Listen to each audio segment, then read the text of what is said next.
இது ஒனி நியூஸின் இன்றைய பிரதான செய்திகள். செய்திகளை வாசிக்கும் நான் கனிஷ்கா குணபாலன். முதலில் தலைப்புச் செய்திகள். சூரிச்சில் வாக்குவாதம் ஒன்று கத்தி தாக்குதலுக்கு மாறிய சம்பவம். 45 வயது நபர் படுகாயம். ஜுராவில் அதிகரிக்கும் சிறுவர்களின் அட்டகாசம். நகர அமைதிக்கு கேடு என பொதுமக்கள் விசனம். வலியால் துடித்த கர்ப்பிணிக்கு உதவ மறுத்த சுவிஸ் அதிகாரிகள். சம்பவம் குறித்து நீதிமன்றம் வழங்கிய தீர்ப்பு. சுவிஸ் ஆயுதங்களை உக்ரைனுக்கு அனுப்பிய ஐரோப்பிய நாடொன்றின் நிறுவனத்திற்கு ஆயுத ஏற்றுமதி தடை விதிப்பு. லாஃபன் ரயில் நிலையத்தில் வெடிகுண்டு அச்சுறுத்தல். ரயில் நிறுத்தப்பட்டு பல மணி நேர சோதனை நடவடிக்கை. தொடர்வன விரிவான செய்திகள். இன்றைய செய்திகளுக்கு பிரதான அனுசரணை வழங்குபவர்கள். இன்றைய தொழில்நுட்ப வளர்ச்சிக்கு ஏற்ப உங்கள் வியாபாரத்தை மேம்படுத்த நினைக்கிறீர்களா? அப்படியானால் சுவிஸ் நாட்டில் அமைந்துள்ள படுகா சாஃப்ட்வேர் சொல்யூஷனை இன்றே அணுகுங்கள். அனைத்து விதமான நிறுவனங்களுக்கும் தனிப்பட்ட வெப்சைட், அப்புருவாக்கம், cash register system, billing system மற்றும் ஆன்லைன் ஷாப்பிங்கான ஆப் அண்ட் வெப்சைட் என எல்லாவற்றையும் படுகா நிபுணர்கள் மூலம் உயர்தரத்திலும் மலிவான விலையிலும் நம்பிக்கையுடன் செய்து கொடுக்கிறார்கள். உங்கள் பிசினஸை சமகால தொழில்நுட்ப முறைக்கு மாற்ற வேண்டுமாயின் சுவிஸில் இது போன்ற பல்வேறு வாடிக்கையாளர்களுக்கு தொழில்நுட்ப அடிப்படையிலான வெற்றிகரமான திட்டங்களை நிறைவேற்றி வியாபார வளர்ச்சியை உருவாக்கி வரும் படுகா சாஃப்ட்வேர் சொல்யூஷனை இன்றைய திரையில் உள்ள நம்பர் மூலம் தொடர்பு கொள்ளுங்கள். கடந்த சனிக்கிழமை காலை சூரிச்சின் ஆஃபோல்டர்ன் ஆல்பீஸ் பகுதியில் நடந்த வாக்குவாதம் கத்தி தாக்குதலுக்கு வழிவகுத்துள்ளது. மியூலபெர்க் ஸ்ட்ராச பகுதியில் காலை 10 மணிக்கு ஏற்பட்ட இந்த சம்பவத்தில் 45 வயது நபர் காயமடைந்தார். மேலும் 51 வயது சந்தேக நபர் சிறிது நேரத்தில் கைது செய்யப்பட்டார். காயமடைந்த நபர் ஒரு ஓட்டுநரை அணுகி உதவி கேட்டபின் அருகிலுள்ள மருத்துவமனைக்கு சென்றார். அவரின் காயங்களின் தீவிரத்தால் பின்னர் மீட்பு ஹெலிகாப்டரின் மூலம் பெரிய மருத்துவமனைக்கு மாற்றப்பட்டு மேலதிக சிகிச்சை பெறுகிறார். அத்துடன் குற்றவாளி 51 வயதுடைய போலந்து குடிமகன் என உறுதி செய்யப்பட்டுள்ளது. முதலில் மருத்துவமனைக்கு அழைத்துச் செல்லப்பட்ட அவரை காயமில்லை என உறுதி செய்யப்பட்ட பின் போலீசார் கைது செய்தனர். இச்சம்பவத்தில் ஈடுபட்ட இருவரும் போலந்து குடிமக்கள் எனவும் தாக்குதலுக்கான காரணம் மற்றும் நோக்கம் இன்னும் முழுமையாக வெளியிடப்படவில்லை. மேலும் சூரிச்சின் கண்டன் காவல்துறை மற்றும் அரசு வழக்கறிஞர் அலுவலகம் இணைந்து இந்த விவகாரத்தை தொடர்ச்சியாக விசாரித்து வருகிறது. சுவிட்சர்லாந்தின் ஜூரா பகுதியில் உள்ள சோஹியர்ஸ் நகரத்தில் 10 தொடக்கம் 15 வயது சிறுவர் கும்பல் ஒன்று இடையூறுகளை ஏற்படுத்தி நகர மக்கள் மற்றும் அதிகாரிகளை சிரமத்தில் ஆழ்த்தியுள்ளது. தேவாலய சொத்துக்களை சேதப்படுத்துவது, கல்லறைகளை உடைப்பது, திருட்டு மற்றும் சிறு வன்முறை செயல்களில் ஈடுபடுவது போன்ற செயல்கள் சமூகத்தை அதிர்ச்சிக்குள்ளாக்கியுள்ளது.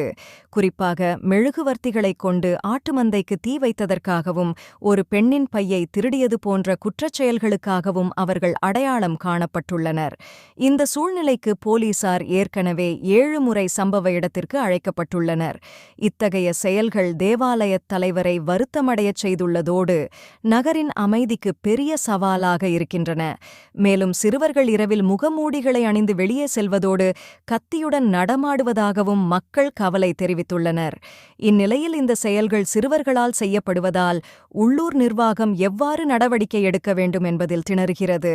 மேலும் அனைத்து குற்றச் செயல்களும் ஒரே குழுவினரால் நடத்தப்பட்டதா என்ற விவகாரமும் இன்னும் உறுதியாகவில்லை. அத்துடன் நகர மேயர் மக்களிடம் அமைதியுடன் இருக்குமாறு வேண்டுகோள் விடுத்துள்ளார். மேலும் இதை தீர்க்க நடவடிக்கைகள் எடுக்கப்படும் என தெரிவித்துள்ளார். புலம்பெயர்ந்தோர் ஒருவரின் கர்ப்பிணி மனைவி வலியால் துடித்த நிலையில் சுவிஸ் எல்லை பாதுகாப்பு அதிகாரிகள் அவர்களுக்கு உதவ மறுத்துள்ளனர். இதனால் அவரது வயிற்றிலிருந்த குழந்தை உயிரிழந்துவிட்ட நிலையில் அவருக்கு இழப்பீடு வழங்க சுவிஸ் பெடரல் நீதிமன்றம் தற்போது உத்தரவிட்டுள்ளது. 2014ஆம் ஆண்டில் சிரியாவிலிருந்து புலம்பெயர்ந்த ஒருவரும் அவரது கர்ப்பிணி மனைவியும் இத்தாலியிலிருந்து பிரான்சுக்கு ரயிலில் பயணித்தபோது சுவிஸ் எல்லை பாதுகாப்பு அதிகாரிகளின் உதவி மறுப்பு காரணமாக பெரும் துயரம் அனுபவித்துள்ளனர். சம்பவத்தின் போது அந்த பெண் கடுமையான வலியால் துடித்தார். அவரின் கணவர் கண்ணீர் விட்டு கதறியும் அதிகாரிகள் உதவி செய்ய மறுத்தனர். ஆம்புலன்ஸ் அழைக்கப்படாததால் அடுத்த ரயிலில் இத்தாலி சென்ற அவர்கள் மருத்துவமனையில் சேர்த்தபோது போது அந்த பெண்ணின் வயிற்றிலிருந்த குழந்தை உயிரிழந்தது. இந்த சம்பவம் நீதிமன்றத்தை சென்றடைந்த போது சுவிஸ் பெடரல் நீதிமன்றம் அந்த பெண்ணுக்கு 12,000 சுவிஸ் பிராங்குகள் இழப்பீடு வழங்க உத்தரவிட்டது. மேலும் அந்த பெண்ணின் கணவருக்கும் 1000 சுவிஸ் பிராங்குகள் இழப்பீடு வழங்கப்பட்டுள்ளது. அத்துடன் நீதிமன்றம் கூறியதாவது, அந்த பெண்ணுக்கு உரிய சிகிச்சை வழங்காதது அவரது கணவரின் மனநிலை மற்றும் தனியுரிமையை மீறியுள்ளது. இது தெளிவான மனித உரிமை மீறல் என்று தெரிவிக்கப்பட்டுள்ளது. இந்த சம்பவம் புலம்பெயர்ந்தோரின் அடிப்படை உரிமைகளை பேண வேண்டும் என்ற உலகளாவிய வேண்டுகோளை மேலும் வலியுறுத்துகிறது. சுவிஸ் அரசு தங்கள் நாட்டில் தயாரிக்கப்பட்ட ஆயுதங்கள் உக்ரைனில் பயன்படுத்தப்பட்ட விவகாரத்தில் அண்டைய ஐரோப்பிய நாடான போலந்தின் இராணுவ உபகரண தரக நிறுவனம் ஒன்றிற்கு ஏற்றுமதி தடை விதித்துள்ளது. விசாரணையின் மூலம் சுவிஸ் பி டிஃபென்ஸ் மற்றும் போலந்து நிறுவனமான UMO இடையே ஒப்பந்தம் செய்யப்பட்டு இராணுவ உபகரணங்களை போலந்துக்குள் மட்டுமே மறுவிற்பனை செய்ய ஒப்பந்தம் செய்யப்பட்டிருந்தது. ஆனால் சிறு அளவிலான சுவிஸ் தயாரிப்பு ஆயுதங்கள் உக்ரைனில் பயன்படுத்தப்பட்டதாக தெரிவிக்கப்பட்டுள்ளது. இது முற்றிலும் சுவிட்சர்லாந்தின் சட்டத்தை மீறுவதாகும். இந்நிலையில் குறித்த போலந்தின் நிறுவனத்தின் மீது ஏற்றுமதி தடை விதிக்கப்பட்டுள்ளது.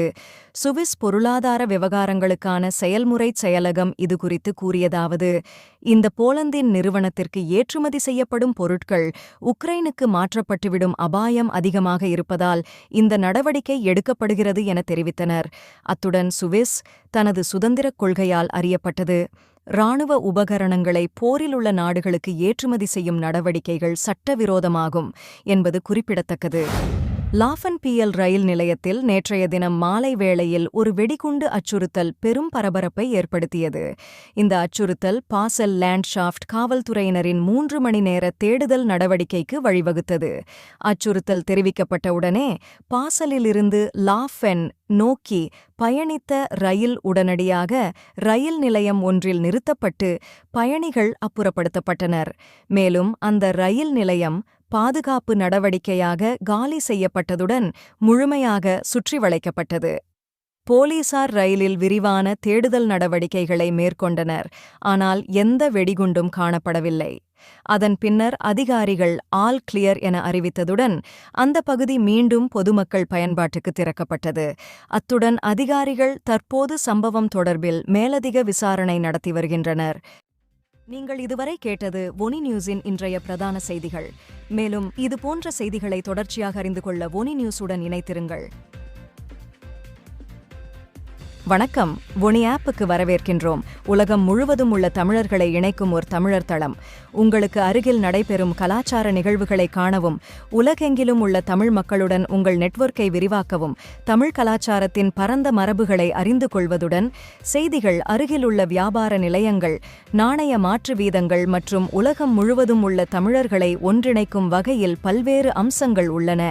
இது நமது அற்புதமான வரலாற்றையும் கலாச்சாரத்தையும் கொண்டாட ஒரு இனிமையான இடமாக இருக்கும். இப்போதே ஒனி ஆப்பை பிளே ஸ்டோர் அல்லது அப் ஸ்டோரில் டவுன்லோட் செய்யுங்கள்.